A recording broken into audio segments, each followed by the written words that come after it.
Assalamualaikum warahmatullahi wabarakatuh. Bismillahirrahmanirrahim. Alhamdulillahi rabbil alamin.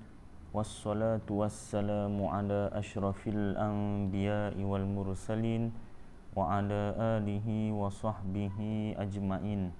Amma ba'.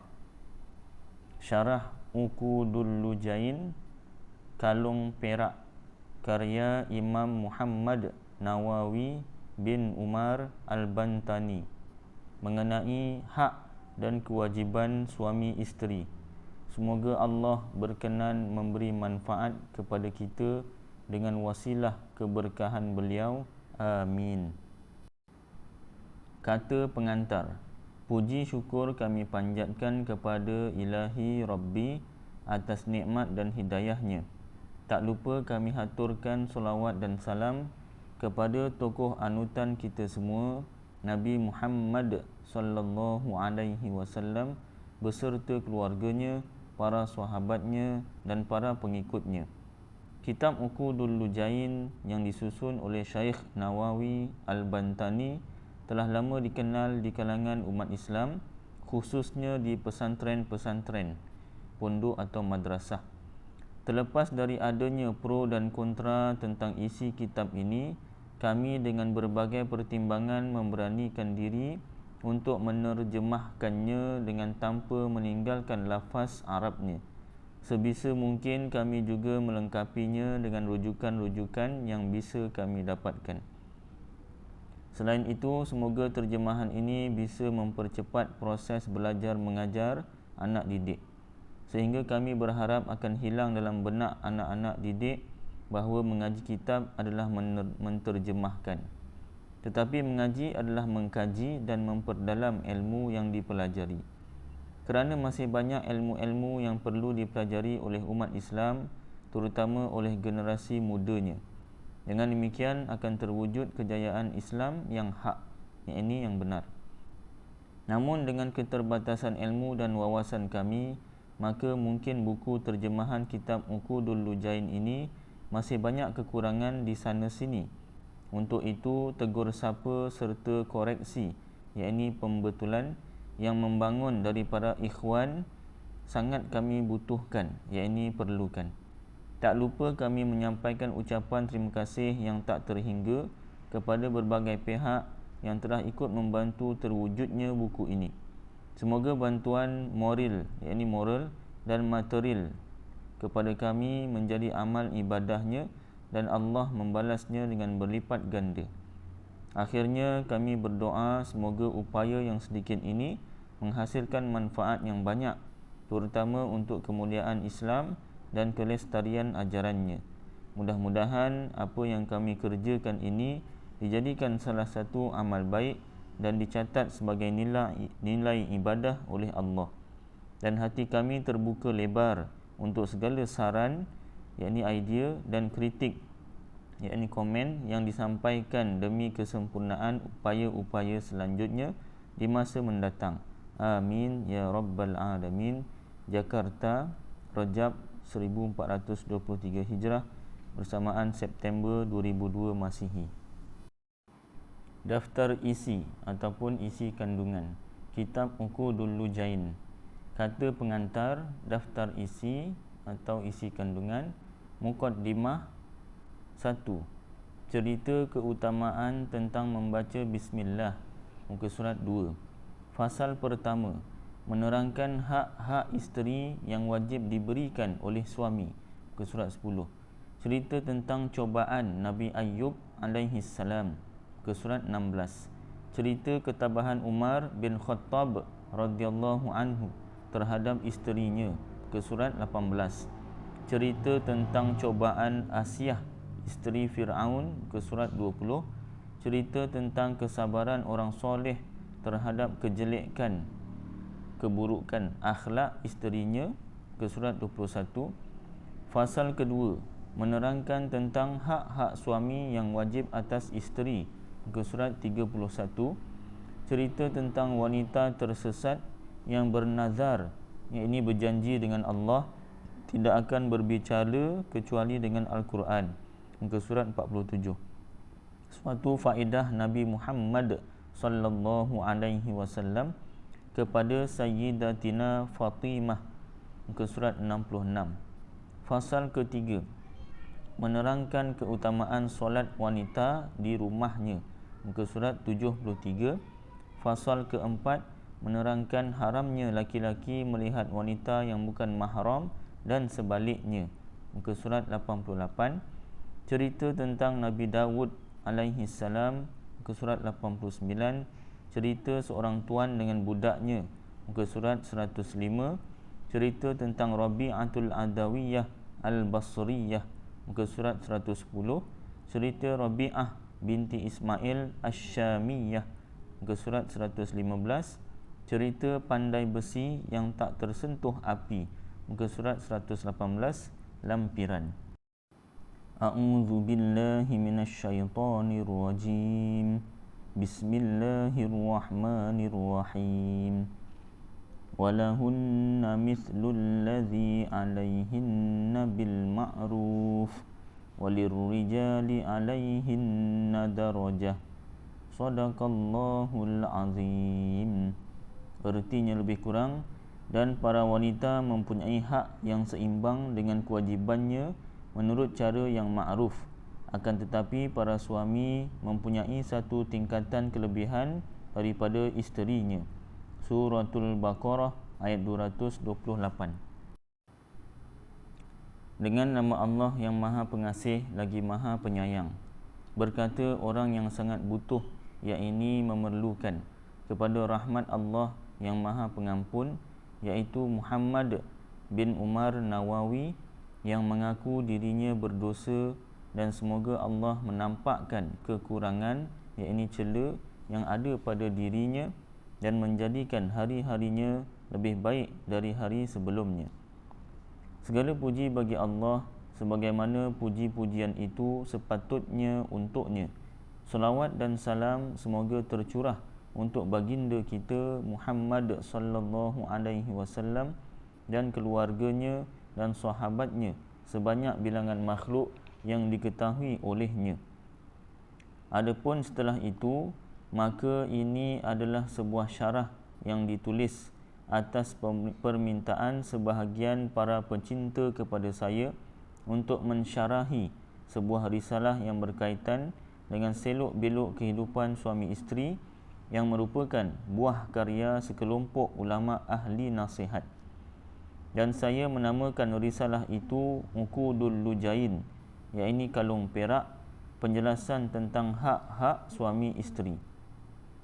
Dan saya berharap dari Allah dengan kitab ini memperoleh suatu pertolongan, keikhlasan, diterima olehnya dan bermanfaat dengan berkat kebesaran baginda kita Muhammad sallallahu alaihi wasallam, isteri-isteri beliau, anak keturunan beliau dan orang-orang yang setia kepada beliau.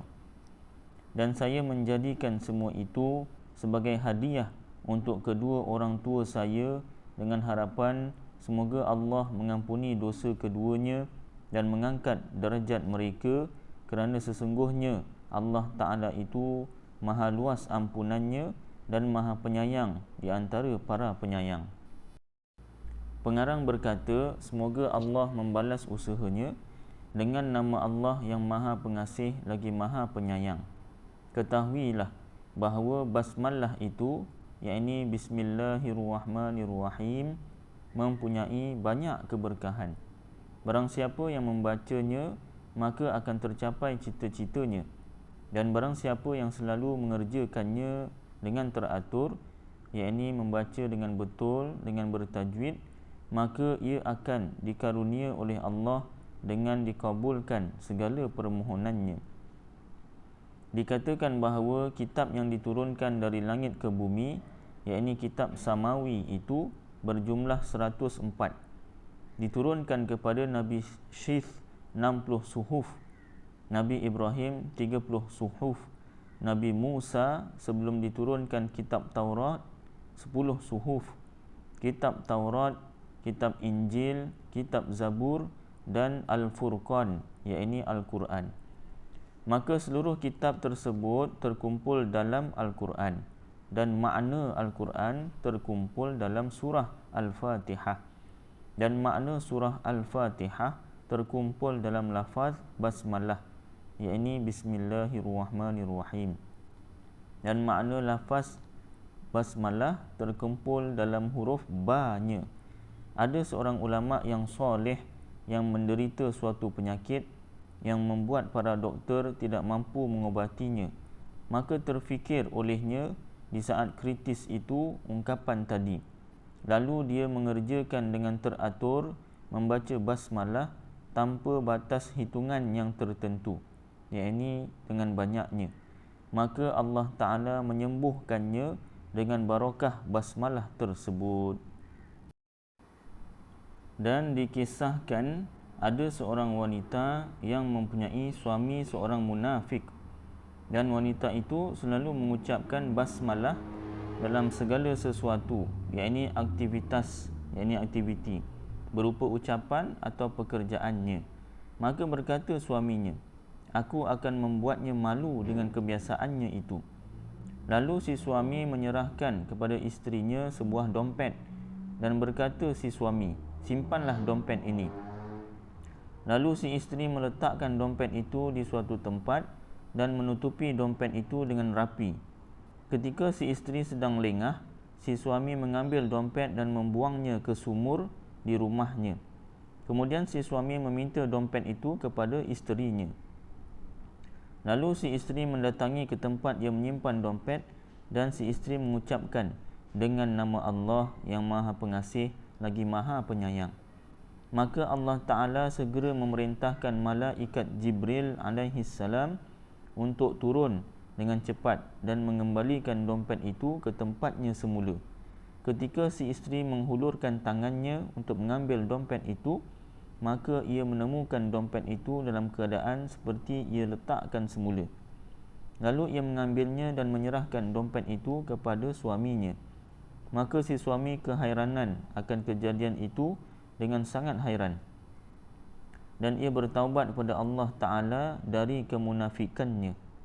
Segala puji bagi Allah yang dengan pujian itu terbukalah untuk kami segala kebaikan. Maksudnya kami memohon dengan memuji kepada Allah agar membukakan segala kebaikan dan memberi pertolongan untuk memperoleh segala karunia yang semerbak. Yakni kami memohon dengan pujian itu terbukanya segala anugerah Allah dan mendapat pertolongan untuk meraih anugerah itu. Solawat. Maksud solawat iaitu rahmat Allah bersama pengagungannya untuk para nabi. Sementara rahmat secara mutlak adalah untuk selain para nabi dan bererti doa kebaikan untuk hamba yang beriman. Dan salam, iaitu penghormatan Allah yang Maha Agung, iaitu pengagungan Allah terhadap dan itu untuk menghormati para nabi, sebagaimana penghormatan yang ditunjukkan oleh seseorang kepada tamunya, dan setiap hamba Allah diperintahkan untuk melakukan penghormatan itu. Semoga tercurah kepada baginda kita Nabi Muhammad sallallahu alaihi wasallam, penghulu makhluk, yakni pemimpin seluruh makhluk Allah, dan semoga juga tercurah kepada keluarga beliau, iaitu pengikut-pengikut Nabi yang beriman walaupun sebagai para pendurhaka, dan semoga juga tercurah kepada sahabat beliau, sahabat Nabi, iaitu orang-orang yang pernah berkumpul dengan Nabi kita Muhammad sallallahu alaihi wasallam dalam keadaan beriman walaupun berkumpulnya hanya sebentar. Yang menjadi imam, iaitu para sahabat yang menjadi panutan dalam urusan-urusan agama, orang-orang kepercayaan di dalam urusan-urusan agama Islam.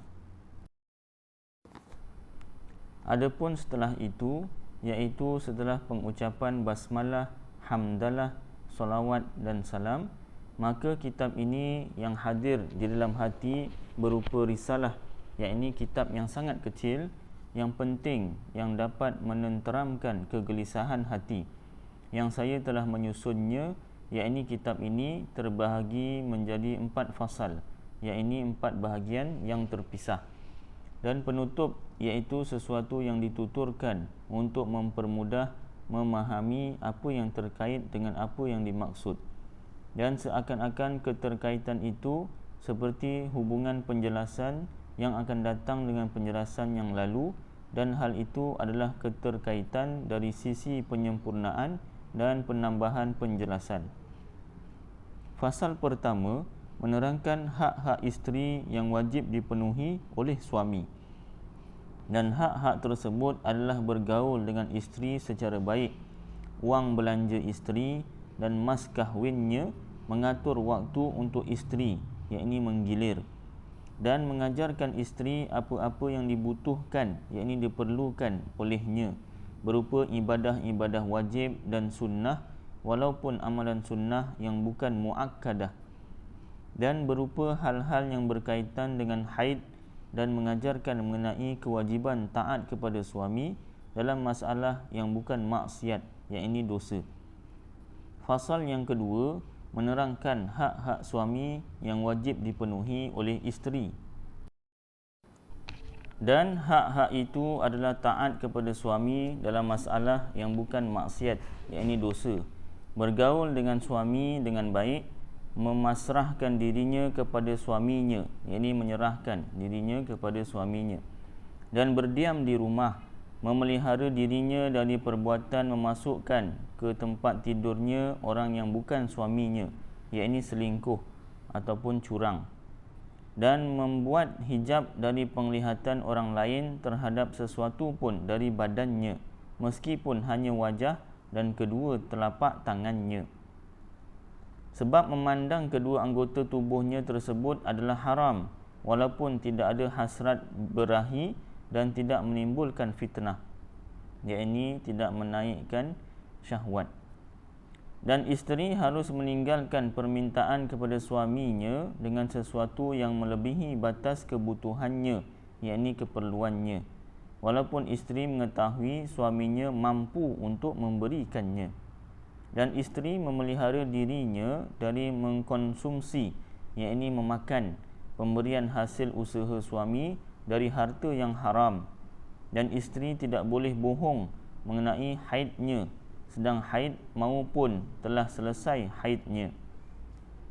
Fasal yang ketiga dalam menerangkan keutamaan solat wanita di rumahnya, dan menerangkan bahawasanya yakni solat wanita di rumahnya itu lebih utama daripada dia solat bersama Nabi sallallahu alaihi wasallam.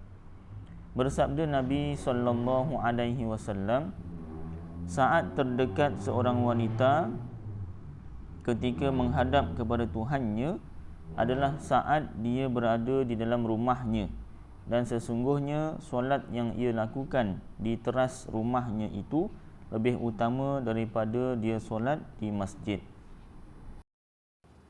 Dan solatnya di dalam rumah itu lebih utama daripada dia solat di teras rumahnya.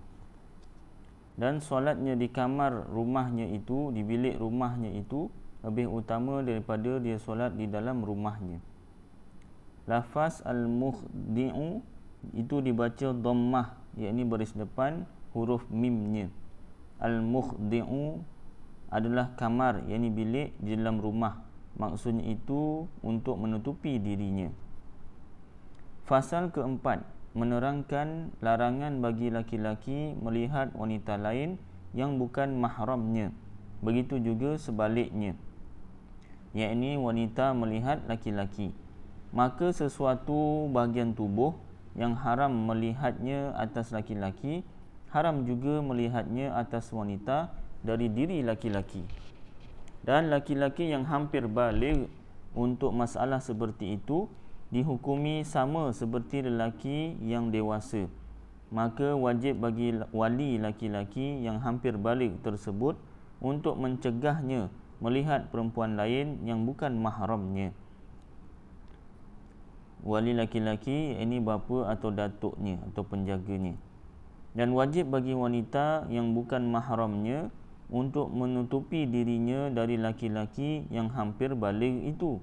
Dan orang yang dihukumi sama dengan wanita dalam hal tersebut adalah laki-laki belia yang berparas tampan. Demikianlah menurut kitab An-Nihayah karangan Syekh Muhammad Al-Misri.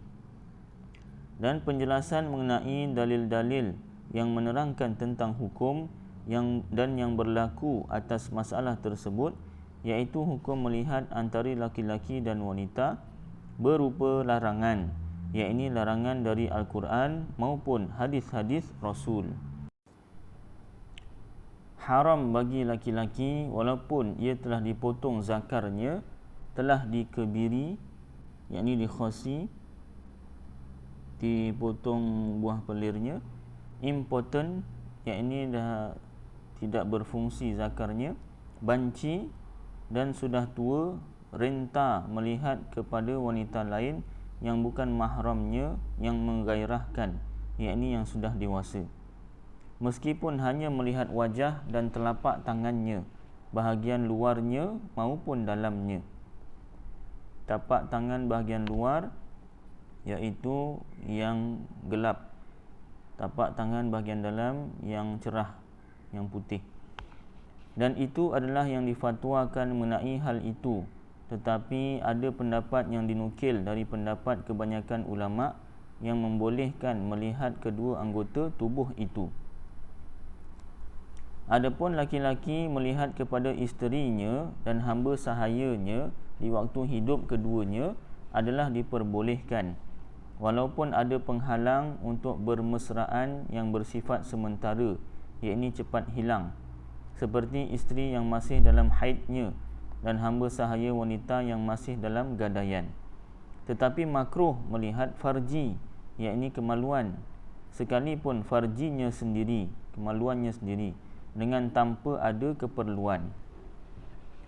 Berbeza halnya kalau terdapat penghalang yang lambat hilangnya untuk bermesraan, seperti seorang isteri yang masih dalam masa iddah kerana perkara syubhah.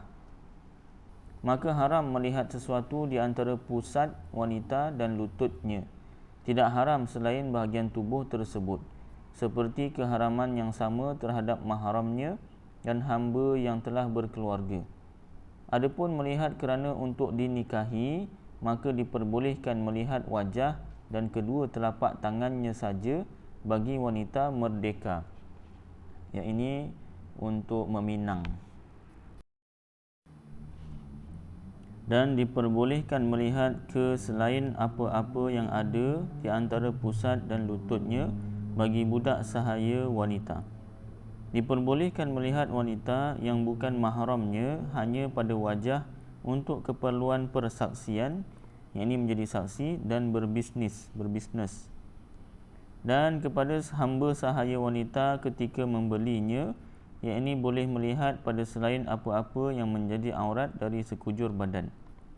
Dan diperbolehkan melihat wanita yang bukan mahramnya dan menyentuhnya untuk mengobati pada bahagian yang diperlukan olehnya, meskipun pada farjinya, iaitu kemaluannya, dengan syarat hadirnya orang yang dapat mencegah dari berdua-duaan sahaja, baik mahramnya atau orang sejenisnya, dan dengan syarat tidak ada lagi orang sejenisnya yang dapat mengobatinya. Diperbolehkan juga melihat wanita untuk mengajarkan masalah wajib sahaja, sebagaimana pendapat yang disampaikan oleh Imam As-Subki dan lainnya. Dan yang demikian itu bila tidak ada mahram dan wanita yang bisa mengajarkannya, yang boleh mengajarkannya, kerana dikiaskan dengan bolehnya dalam hal pengobatan, dan ketika kesulitan mengajarkannya dari balik tabir. Tidak diperbolehkan melihat wanita kerana tujuan mengajarkan masalah sunnah. Berbeza dengan halnya dengan laki-laki belia, maka diperbolehkan melihatnya untuk mengajarkannya. Demikianlah menurut kitab An-Nihayah karangan Syekh Muhammad Al-Misri, syarah kitab Al-Ghayyah karangan Imam Abu Syuja'. Wallahu a'lam. Akan datang bersambung muka surat 10, fasal pertama dalam menerangkan hak-hak isteri yang wajib diberikan oleh suami.